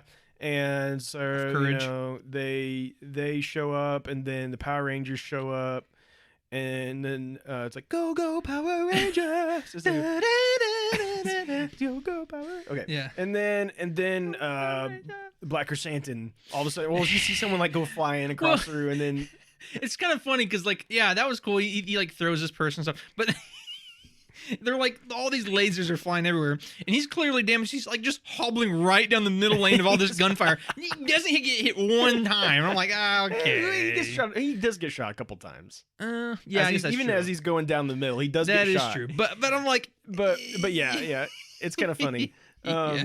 But anyways, I was glad to see him because I kind of wondered if they were like taking him out of the picture. I thought I That kind of first figured time when they he was was overwhelmed and like yeah. while they were getting like, but no, he. Yeah. Of course, it takes much more than that to take out Black. Yeah, come Chrysanthemum. on. He's not gonna let some Or as Trandoshans apparently kill him. as his new nickname, Santo. Like Santo. they call him that like a lot in Santin, this. I guess. I don't know where that came from. I don't know. but- All of a sudden, they just start calling him that. Like, it's, so. yeah. And then we get. Oh well, so that's when he's like, I mean, he's about to go down, and that's when Mando and Boba like actually go out there to help him. yeah. Or Boba goes out and Mando's like backing him up, protecting him. Yeah. So cool to see that, and then you get Yeah. the three of them all go back, and they're all one big happy family. Okay? Yeah. That was beautiful. It's beautiful, so beautiful. But then But all of then- a sudden, they're kind of like pushing back, fighting back. They have all their peoples now. And when you right when you think they're going to overwhelm the Pikes into Kit, well, psych. They bring in two things I don't think I've seen before. What's they're called, like what, Scorpinic droids? Scorpinic or something. The Annihilator droids. So very, very, very reminiscent of the droidicas from the prequel trilogy. Just on a just massively larger scale. Yeah, and so they were actually based off of concept art for Attack of the Clones. Oh, I heard that. Yeah, that's pretty And cool. they were concept art for that, and they eventually decided to use that here. Well, yeah, which is pretty sweet. Yeah, that's cool. Yeah. Which one thing I'll say, like the Boba Fett series, like when they've been making it, they've not shied away from like cool Easter eggs. I've really enjoyed that. And I mean, they're essentially just like huge droidicas, right? Like, yeah, that's pretty much what they are. Basically, what they are. Except the turrets are like on the side of their heads rather than like on the sides. Yeah. Or whatever, but well, and they're not like rolling around. I and they're guess. not rolling. Yeah, they're just kind of crawling. But still, that's clearly the design. Yes, like, that they have the bubble overshield, the red eye in the middle. Yeah. So anyway, we see them come in. So Boba like shoots his jetpack rocket. So stupid. What a waste. And it's just like smoke. Everyone's like waiting, like they do it, and then of course they're just not. I'm like, come on, guys. You telling me you've never seen an energy shield before? Like, I know that's not true. Right. I know that's the funniest part. Yeah. I'm like, I know that's not It's like it's a new concept for all of them. This they're like shooting over and over, like expecting to go down. I'm like, guys, when has energy shield ever gone down from basic laser fire? And then the Mando's like, well, I guess I'll just smash my Darksaber against it, and that doesn't work obviously either. Nothing happened. Obviously, yeah. But man, he just kept trying, and they just kept shooting. And I'm like, okay, this is just getting embarrassing. Like that's literally when I sit, watching. I'm like, this is just going on for like way too long. Like I was starting to get a little frustrated. Like the episode up to this point, I was like, oh, this is pretty cool, and then afterward, pretty cool, But there's that scene for like 5 to 10 minutes where they just keep shooting it. I'm like, guys, it's not working. It's not working. After 5 minutes. Trust me, I have more to say about about the whole crew that keeps shooting. There's more. Go ahead. So anyways, they and then that's when Peli, I think her name's Peli, right? Peli? I don't know, something like that. The one woman that has Grogu. It's like Peli, right? I think so, something like that. I don't know. So she shows up and she I don't care. And so Mando's like what's he say to her? Like back up or something like that. Something like go get away or something like that. Like run or I don't know, something. Basically, get away from this she's area. like, what? She's like, can't hear you. Yeah, can't hear you over the gunfire. But then she says exactly what he says, so it's kind of funny. And then the droid starts really peeling going out. Yeah, and of course this is the fastest of anything we've seen so far. Is this droid? That's this one single droid that's carrying this thing like behind him. Sticking rickshaw, Is like the Flash of the speedster. Yeah, it's like 10 times faster than anything else we've seen. Not a modded speeder or anything like that. It's at least 3 times faster than that entire car chase that we saw in like one of the first episodes. I can't breathe. It's true though. It's so bad. So anyway, it's so bad. Holy moly. So then we get so she's also like, oh, look who's here, and it's just Grogu, and Grogu like pulls this thing down. She's like, oh, he's got the little Beskar shirt. His little Beskar shirt. Adorable. Yeah, that was awesome. He's like, you got the shirt. You got the shirt. Yeah, that was awesome. But then so Boba had been like, I gotta go do something, and so Boba comes back. Yeah, go ahead. With the Rancor. I wanted to point something out. So obviously up to this point, and you said earlier, you had said, basically Cad Bane has revealed to him that it was the Pike Syndicate that framed the biker gang, and they're actually the ones that killed his tribe or whatever of Sand People. And you're like, oh, I just wish there's more emotional impact in that. Now, I cannot 100% confirm this because I didn't go back and rewatch it a second time, but I'll give kudos where kudos is due, if it is true. So if it's not, whatever. But my dad actually called me as talking about the episode, and something he noticed, and again, I haven't rewatched it to verify, but up to that point, after he told him, Boba did not have his gaffy stick. But after he comes back from getting his stuff from the from his palace, right? He has his gaffy stick. So it's like after he was told that, he went and got his gaffy stick as kind of like I'm going to fight with this again because of that whole emotional impact. So I could see that happening because obviously we know in a little bit he fights with it. But I don't remember seeing it beforehand. So again, if that's true, good catch, Dad. So that's interesting because I didn't realize he had it either. But I will say that at that point, Boba doesn't know yet.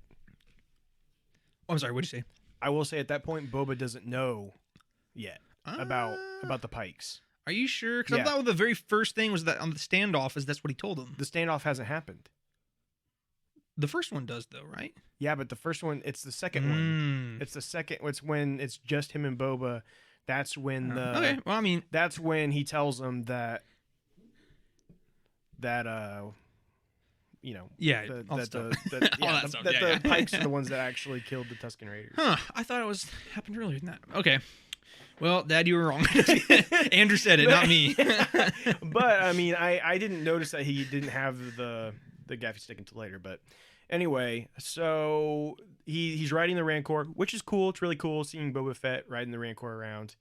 The Rancor's beating up on the Annihilator droids, and eventually, Grogu's like, I gotta come out here and take care of this. Right. So he waddles out, and I will say at this point, I wanted so bad yeah. for when, and I was hoping with everything inside of me, Grogu was gonna walk out and he's gonna pull out Yoda's lightsaber. Oh yeah. And my hope was that like Luke actually gave them both, Right. but that wasn't the case. Yeah, definitely. Anyways, but he uses the Force and pulls the bolt out, and he pulls it out so forcefully that it like flings him backwards, and that's what allows Mando to go in there with the Darksaber and go to town on it. But there's a lot of fighting goes on here. I don't ever remember everything, right, except I remember this. Oh, I remember this. No, I know. I remember. The worst part of the entire episode is you got Chrysanthemum's still hurt, and you have the Power Rangers taking him through there, and all of a sudden this one dude comes out and is about to shoot. So one of the Power Ranger dudes lets go of Chrysanthemum, runs forward, does a spin, like falls on his knee, spin, and then shoots. I'm like, all right. I was like, you gotta be kidding me. I was like, that was the most cringeworthy thing I have ever seen. Like, who decided that was going to be okay? Like, who watched that and thought, that's it? Honestly, that was whoever awesome. it was, they need to be fired. yeah. Like, I don't know who approved that. If it was Favreau, I'm very disappointed in you. But anyways, but I will say, honestly, it was probably Rodriguez, because there's a lot of weird, hokey, like, there's a lot of cool action, but there's a lot of like weird stuff too. Like, he does so much slow motion. The guy did direct Spy Kids. You have a very good point. You have a very, very good point. But there's a lot of like, they're like falling and it like goes into slow motion for a second, and you're like, I don't know, just something about it just seemed kind of weird. But anyways, moving forward past all of the fighting, because I honestly couldn't tell you all of it. We get Cad Bane, and Cad Bane uses the flamethrower to scare off the Rancor, so the Rancor like just jumps and runs off, and we'll get back to the Rancor. Trust me. So then this is when we get the big showdown between Boba Fett and Cad Bane. So kind of to give you guys a little bit of history here, if you don't know, is that Cad Bane was the kind of, you could consider him kind of a mentor at one point for Boba when Boba was younger. Yeah. And we know that because of an unreleased episode arc of Clone Wars episodes that were still they still consider them canon, even though they not never even released, were actually released. So, which they do reference it in the episode too, but very slightly. Yeah, slightly, but But within that, by the end of that mentor relationship that they had, they end up actually kind of having a showdown, and in that showdown, that is how Boba gets the dent in his helmet. Yeah. And also why Cad Bane has the little metal Darth Vader plate thing that he's got. Right, yeah. Both of those things came because of that showdown. So there's a little history for you. Yeah. So here we are years later, and they're back.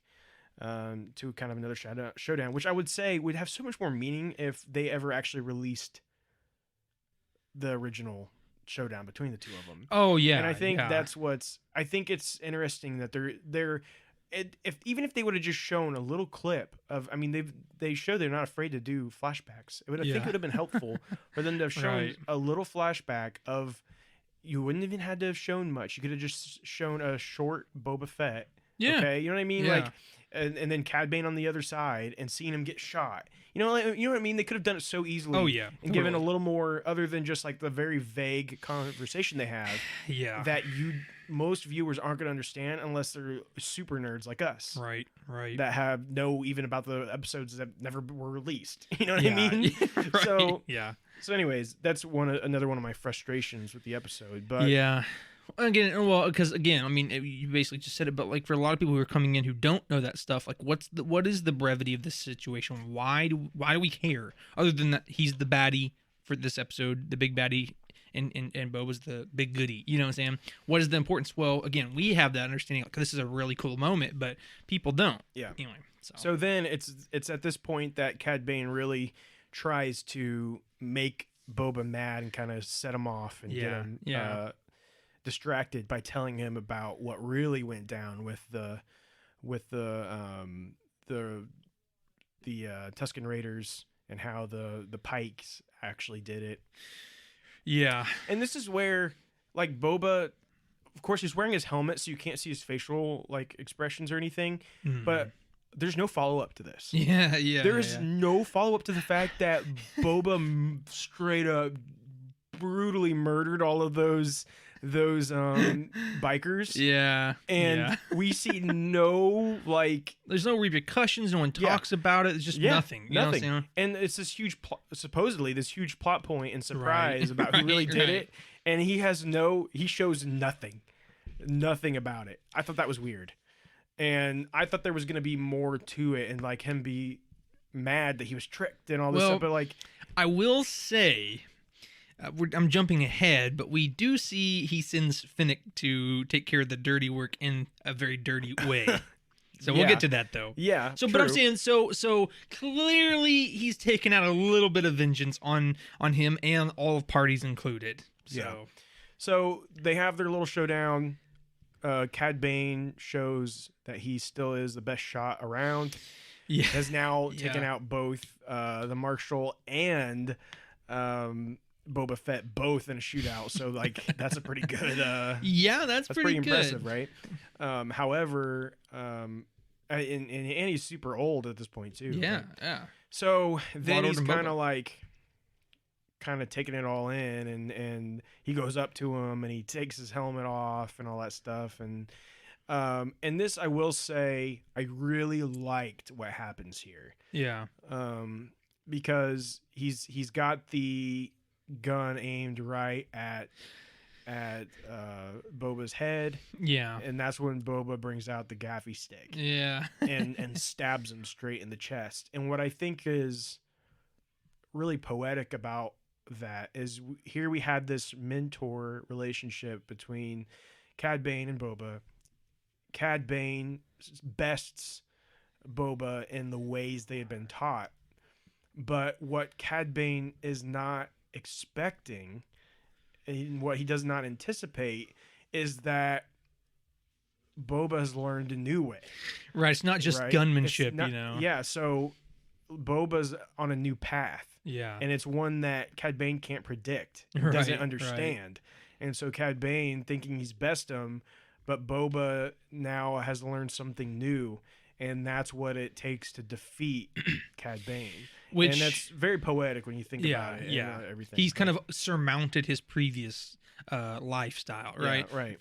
Well, that's what I'm saying. Because here's the thing. We already know from Clone Wars that it's not that Cad Bane doesn't have good hand-to-hand skills. We know these. He goes on hand-to-hand with Kenobi, which, believe it or not, Kenobi has very good hand-to-hand skills, right? So he knows he fights him. There's a lot of other characters he fights with, so he knows that. So, but the point is that, like you said, it's more of the reflection of that Cad Bane. It's not that he couldn't have done it, but he didn't expect it, so it expect surprised him because he knows the style that Boba Fett had all this time. Because he taught him a lot of it. Exactly. So again, like it's cool because he's taking on this new era of his life, so surmounting the past, surmounting his old ties and things that bring him down. Yeah. It's So really cool. it's really cool when you think about it. One of the best moments, in my opinion, of the entire series. Oh yeah. Especially for Boba, I think it's the biggest moment of growth for Boba. Yeah. But what I will say again, to the demise of the series, is that there's just not a lot of background to those moments. So a lot of people are going in and will never truly understand that. Right. Like you can watch the interaction between Boba and Cad Bane and not truly ever really understand the relationship they had. Yeah. Oh, he's just a good gunfighter who's hired by the bad guys. Clearly, they know of each other, but like they don't really ever get into enough to truly understand what it was. Well, I've had so many people come up to me. It's like, I know that's supposed to be someone I'm supposed to know, but I just don't know who it is. You know what I'm saying? How would they know that? Because they allude to the fact that he's known, but we don't see any connections. Yeah. Yeah. So, anyways, going on from there, we go back to the Rancor. Well, before we get to that part, right? Sorry. So he stabs him through. Mm-hmm. And so we're assuming he's dead. And if you actually look at the audio text or whatever you call it, I guess it's still considered subtitles, but I'm trying to think they have like the CC stuff for like descriptive text for like blind people or not. Yes, yeah. Deaf people. My apologies. Apologies to our blind. I don't think. Well, I don't know. What do you? Don't assume. I know. We're just moving on. So it does say basically something along the lines of he watches his like the breath of life or something like that come out of his body, like he's lifeless, breathless body or something like that. So it does allude to the fact that he's dead. To that, but on his little suit, and there's like a little life, like what's the word I'm looking for? His little like life support going on. It's blinking red. It's blinking red, and it's also making a little noise. You can hear it going beep beep, and it goes back to that because like it's already done, and then it goes zooms back, in, it pans and it in, zooms in, and it's going beep beep. So, what do you think that means? Do you think? I think. Yes. I'm gonna go ahead and say it. I don't think he's dead. Yeah. No. I mean, they're definitely trying to make you think he's dead, but then again, at the same time, they're putting. Here's what I personally think. I think he's dead, but they're planting to the seeds. If they want to bring him back, they can always reference that and say that's how he's not dead. Yeah, it's kind of hard because one, it makes sense for Cad Bane's story to end here. It makes sense for Cad Bane to die because of Boba Fett and because Boba Fett, again, like all that stuff we just said. It makes sense for this to be the end of Cad Bane. And for him to come back again, it would kind of defeat some of the... What are you laughing or smiling about over there? Sell text, nothing. Nothing to concern yourself with, mate. So I think it would really take away from that if he was still alive. But I just can't help but wonder what was the purpose of that. Exactly. And so you might be on the money there. Is like they've maybe, and I don't know, maybe we should research like life support systems in Star Wars and see if there's some kind of research already on what the beeping means. Like maybe somewhere we can see some kind of information on that. But yeah, I can look into it. So moving on past that, we get the Rancor, who is now in full King Kong mode. Literally exactly what I thought. I'm like, wow, they're referencing King Kong. Literally here. On the tower, holding a speeder. Like it's literally a scene out of King Kong. But what's so funny to me is like this Rancor just saved all these people's lives, okay? And Boba comes in riding on it. Clearly, it's Boba's like pet, right? And I know what you're about to say. Lives. I know you're about to say. And all of a sudden, the Rancor like runs off from Cad Bane, and everyone's like, shoot it! Yeah.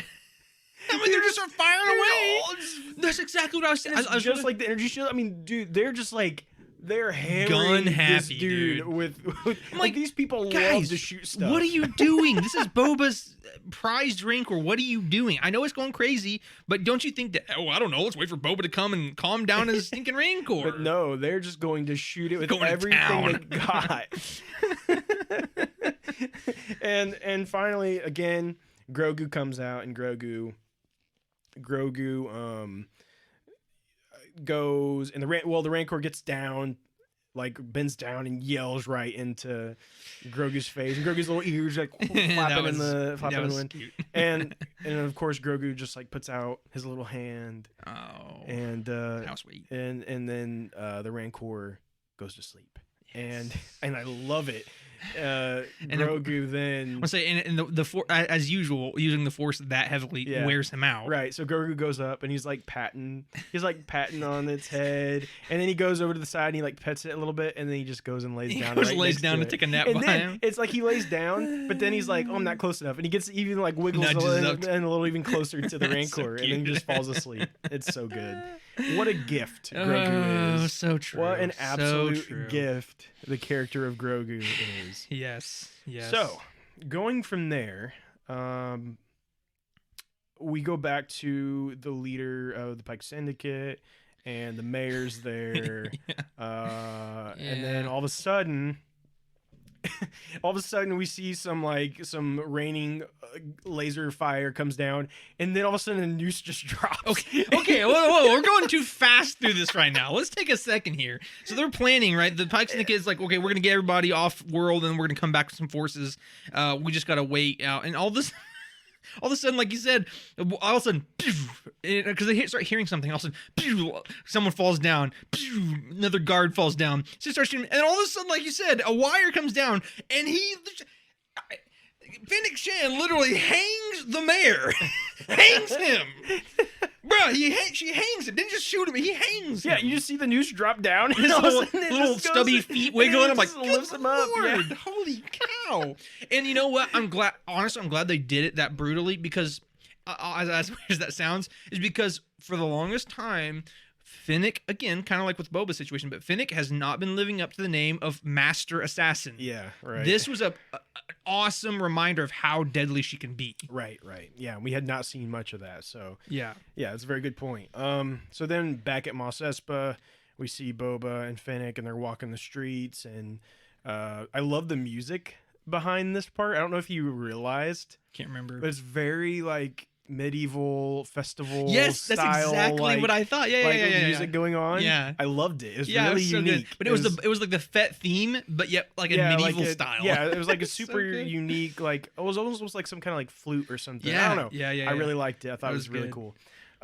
So they're all like saluting, and Boba's like, basically he doesn't like it, and he's tired of it, and his arm hurts, and he wants to quit. Why does it have to be the right hand? Yeah, and and he says somebody's using the Bacta tank, and you assume it's Chrysanthemum, because he mentions early in the episode that he can use it. Right, but then Chrysanthemum shows up with like, the Power wait Rangers, a second.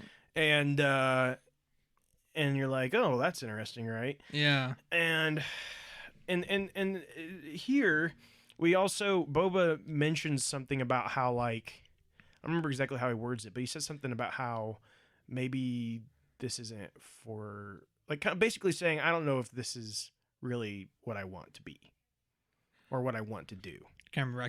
I'm drawing blank here. Yeah, he says something to that effect. Like, I don't know if we're cut out for this or something. Yeah. And if we're not going to do it, then who will? Right. And that's when Chrysanthemum shows up, is right after she says that. So I don't know what they're hinting at there, other than maybe Boba is not gonna stick around there, and maybe there's gonna. But if that is the case, it's like, why in the world did we just do this whole series? If Boba's gonna turn around and like, I don't want to do it. So real quick, so there's a much deeper discussion. We're already an hour and 33 minutes into. But anyway, so there is a much deeper discussion we can have about the series as a whole, but I do want to just jump back really quickly. So this person was saying that it wasn't actually a life support system on Cad Bane, but it was actually a distress signal calling Bane's trusty right-hand droid that we see in Clone Wars, Toto. If you remember, Cad Bane has that little like elongated head droid that like runs around with him. And like basically probably homing him to come bring the ship that might have life-saving stuff on there. Who knows? I don't know. But anyway, so jumping back, but that's an interesting point to think about too. Interesting. So let's just, because we're really past our time here. But let's just deep dive into this basically. So you're exactly right. You're on the money here, and although. And this is why Andrew said what he said at the beginning of our review. We love Star Wars. This series has been so fun to watch. We're so glad that finally a character as epic as Boba Fett has had this redemptive story. I'll say there's two more things that happened. I'm sorry. Yeah, we have two more things to reference here before we go into that. One is we see Mando and Grogu one last time. They're in the ship, and Grogu's knocking on the and he's like, "No, not yet. No, we're not. No." And he does it again. And he's like, "Not right now." And he does it again. He's like, "Okay, fine. One more time." And then he does like the hyperspace, and and Grogu like has got his arms. It's like his sublight thrusters. And he goes flying through. So funny. Was good. So good. And then last after the arts. The art credit scenes, we then get Cobb Vanth. Oh, we didn't finish that part. Sorry, yeah. Cobb Vanth in the back to tank, obviously, and with the mod guy who actually does the modding. Yeah, okay. He's on a side. You may not know who this is, but do you know who that mod guy is? No, I have no idea. Okay, so for me, I love his music, but he's a music artist. His name's Thundercat. Really? Yeah, you have to look at it. It's actually sick music, but it's just so funny that they randomly brought him in for this role. I have no clue why they did it, but anyway, that was really cool. But so clearly we already knew that Cobb Vanth wasn't dead. But it was encouraging to see that. But now we're just gonna jump into kind of what like the series overall and things. We get left with nothing. Like, right. No idea of is there going to be a season 2 of Book of Boba Fett? No lead into the future of this. This could end right now. Yeah, the way this set up. Right. But here's the thing: it could end right now. But here's the issue: what's the point? And maybe there is no point. Maybe they literally just made this show to give Boba Fett the final ending to his story that everybody wanted, and that background to this character that everybody loves so much. And that literally, that's it. And that's all they did it for. But again, the question is, though, why? And if so, why didn't they just call it Mandalorian, Book of Boba Fett, and it's just a little offshoot to give us that story? Right. Because the whole reason for all of these not small, but these offshoot TV shows is that it's leading up to the event series. So if this show Book of Boba Fett was solely meant to be nothing more than just to give us the kind of conclusion to Boba's story, then again it should have just been Mandalorian Book of Boba Fett or some other title, whatever they wanted to call the whole series, like the event itself. Yes. That then subtitle The Mandalorian, and whatever that title is, the subtitle The Book of Boba Fett. Whatever they wanted to do to make this, hey, this is all one big story we're telling. Yeah. And we're gonna visit different people and blah blah blah, et cetera, et cetera. Yeah. But it's not branded that way, right? No, so it's confusing, and it makes this series seem very sloppy and it's just messy, right? It's got lots of cool moments, lots of great things that we will not forget as Star Wars fans. Some moments that will last for a lifetime. But there's also a lot of what feels like unnecessary things and just seems out of place. Yeah. And I said it last week. If we did not get some kind of big bad at the end of this, or some kind of tease at what the purpose of this was, then I was going to be disappointed in the series as a whole. And I stand here disappointed in the series as a whole. We didn't get that. The Pike Syndicate was literally it was the Pike Syndicate. That was it. It wasn't Crimson Dawn or Kira alluding to it. It wasn't Thrawn, again, as we know of yet. But the point is, even if they were having a season 2 to clarify that and deep dive into that issue a little bit more, we should have at least heard even just a sentence about it. You know what I'm saying? Yeah. And so when I look back now and ask this question, what was the purpose of this series? Yeah. I mean, to me, thinking on it, because I've thought about it since the last episode, and I've thought, what was the reason for this? I have to say, I think that it was, more than anything, it was to explain what had happened to Boba between Return of the Jedi and when we see him in The Mandalorian Season 2. Yeah. No. A Yeah. huge portion of this series focused on that. Yeah. When it came to Boba Fett, it almost was like the main plot of Boba Fett, the current timeline, was almost more of like a side plot to his growth as coming from a bounty hunter to a Tusken Raider to seeing him in The Mandalorian season 2. Like that seemed like what it was really about. Yeah. But then they're like, but we're also going to continue the story of Mando. Mm-hmm. And I mean, think about it. This is insane. If you had told me this before this series came out, I would have laughed at you. If you had told me that we were going to see Grogu and Mando back in this, we were going to see Grogu train with Luke, and we were going to see Grogu decide to go back to Mando, and all that was not going to happen in season 3 of The Mandalorian. It's going to happen in the Book of Boba Fett. And by the end of the Book of Boba Fett, it's going to have Grogu already back. Yeah.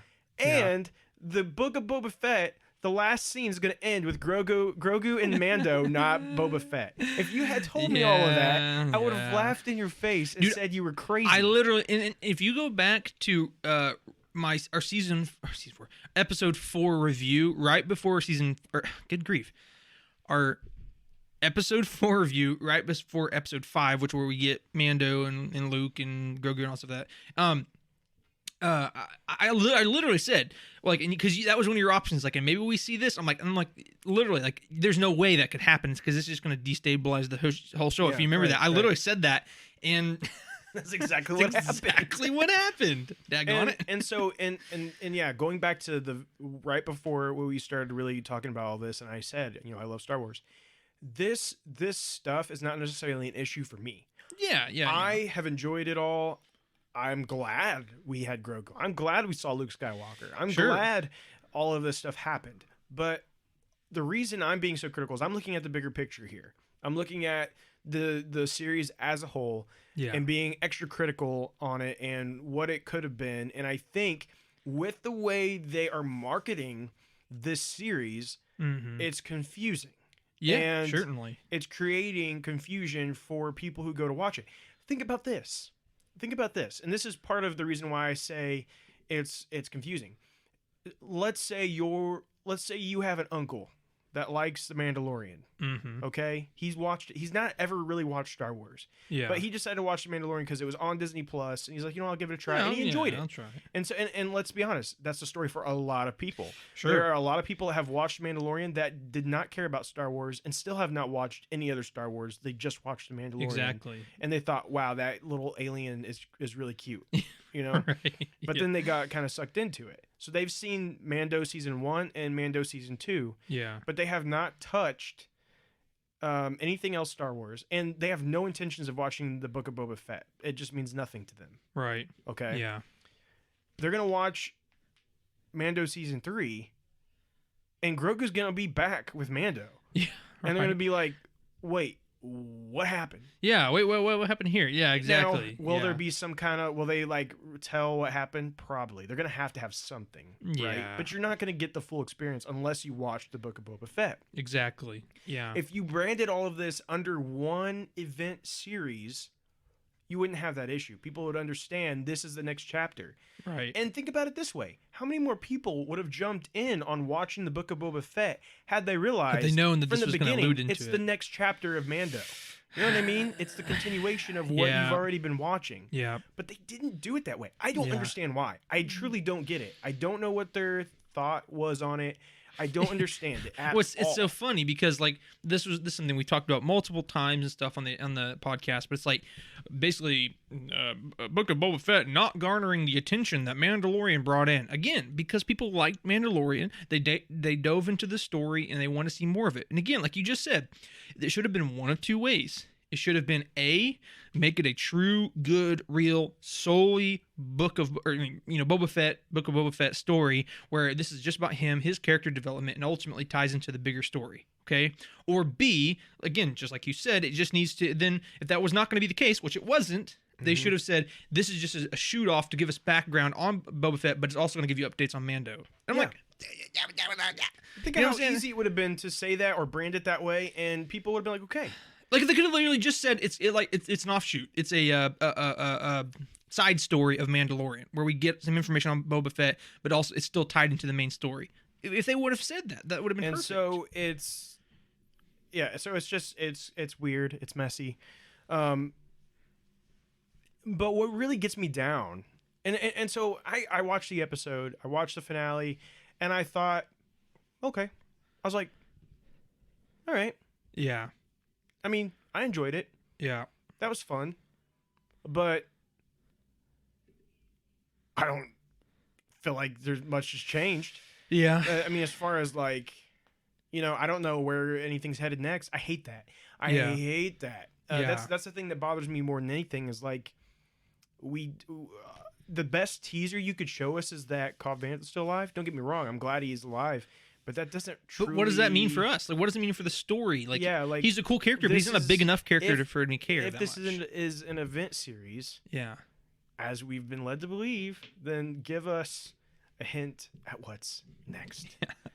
And they ended on like a joke, basically. Yeah. With Mando and Grogu, and then the teaser at after credit scene was just showing that he was alive, and then nothing else. And I was like, man. Yeah. Just think about this. Just picture at the end of the episode, it's a teaser trailer. All of a sudden, you are on a Star Destroyer, and you see like an ad, or you see like a you see someone, a stormtrooper, whatever you want to say, somebody just kind of walking through, and then you see someone with their hands behind their back, and they're standing there, and they're looking out at and you just see the shadow, right? Yeah. You get closer and closer, and then you notice it's all white. Yeah. And then the back of his neck is slightly blue. You see some blue, Yeah, and then it says like Admiral, blah blah blah. They are the Pike Syndicate. The Pike Syndicate has been fallen, whatever, and then you hear, you hear the voice of Thrawn. That's all we needed, dude. And then he turns around, you see the red eyes, and then they're like, "It's it. It's all we would have needed," and it would have been because again they could have even led up to it because literally right before Finnick hangs somebody, she literally the Pike Syndicate is literally saying like basically we can retreat and come back with reinforcements. Who's the reinforcements, right? Who are they going to run to? That could have easily been that right there. Oh hey, we received an emergency message from the Pike Syndicate that's been cut off shortly for some reason because they killed him, and but they've been defeated on in Mos Espa on Tatooine. Or and the thing with like Thrawn, is he's always got a plan and stuff. So it would have been even more mysterious and intriguing if you had been like, "Oh, good, exactly as I planned, exactly as we planned." Or something like, was he manipulating Boba somehow? How is this? What's going on, dude? It would have been so perfect. So many cool things they could have done that they did not do. Yeah. And again, like my prediction had always been, this is all leading to Thrawn, but now that this has me starting to doubt myself, just because I feel like they would have tied Boba into that somehow. Well, again, if it is part of the event series, you know what I'm saying? And again, we assume that it is, but it's just not how it was filled in. So I mean, I don't know. They need to make that clarification at least somewhere for us. Is Book of Boba Fett a part of the event series or not? You know what I'm saying? So I don't know. That's long and short of it for me. So anyway, do you have any closing thoughts? And just one last time, I love Star Wars. I loved a lot of the Book of Boba Fett. Yes. I enjoyed it. Yes. I thought I had a lot of fun. Lots of great moments that we talked about tonight that we enjoyed, but also throughout this series we have enjoyed. Again, we are just looking at the bigger picture of it, being a little more critical for that reason, because and that's kind of like what we do here. Right. Is we're deep diving. We're deep diving. We're really thinking from a very critical eye for this now, because some of you guys may just be sitting there and thinking, this was a great show. Come on, I really loved this episode. That's great. Yeah, awesome. Love it. Continue to love it. Shout it from the rooftops. We're not here to tell you shouldn't love it. Right. We're just looking at what it means for the future of Star Wars and how it was handled, not just as a story, not just from an acting, but even just from a marketing perspective and from a we try to look at it from every angle. Yeah, exactly. And that's kind of my final thoughts right there. I enjoyed the show. I truly did. I enjoyed the show. I can't say like Corey does. I think it was Corey who said his favorite character was Boba Fett. I don't know if he's my favorite character, but I did love Boba Fett, and I was excited to see. I was and am excited to see that there is some good backstory given to him, that we know how he got out of the Sarlacc pit. We know what ends up happening to him, and relatively we know how his story ends, maybe, right? And again, I love that. I wish they would have tied it in more, but it was fun to watch though. And there were some really cool moments. But now we're done. And we're potentially not getting anything up until May 25th with Obi-Wan, the Kenobi series. So yeah, you guys are welcome for an almost 2-hour long episode. 2 weeks in a row. Wow. So that's my thoughts. Of course, we're gonna miss having some stuff to talk about every week, in terms of reviewing, but we know that there's more fun, awesome things to come, and we're excited to tackle those. But with that said, we're gonna go ahead and close out today. And we want to thank everybody so much for listening to our podcast, supporting us, being a part of our community. Again, as Jedi Eternal, that's what we want to be. We want to be a community. We're not just like, oh, these famous podcasters, which we're not, and you're our fans. No, I don't like when people say that. We're a community. We're just like-minded girls and guys who like to just talk about Star Wars. Why did you go with girls first? I was trying to say guys and gals, but I was gonna say girls and gals. Like-minded girls. No, you hadn't done Miss Piggy in a while. I can't even think. Not Yoda. I was going Yoda. I was like, oh. Okay, forget it. No, do it. I'm like on the spot. I can't remember. Kirby. Yes, Miss Piggy. Anyway, okay. This is and other stuff. So I'm not gonna do my impressions here. If you want to hear more impressions, go some really bad impressions to our Patreon and listen to our new series and other stuff. Yes. So anyway, we want to be a community, and that's what we hope that you guys see it as. But we absolutely thank you for supporting us and listening to us as much as you guys have, and answering our community discussions and all that good stuff.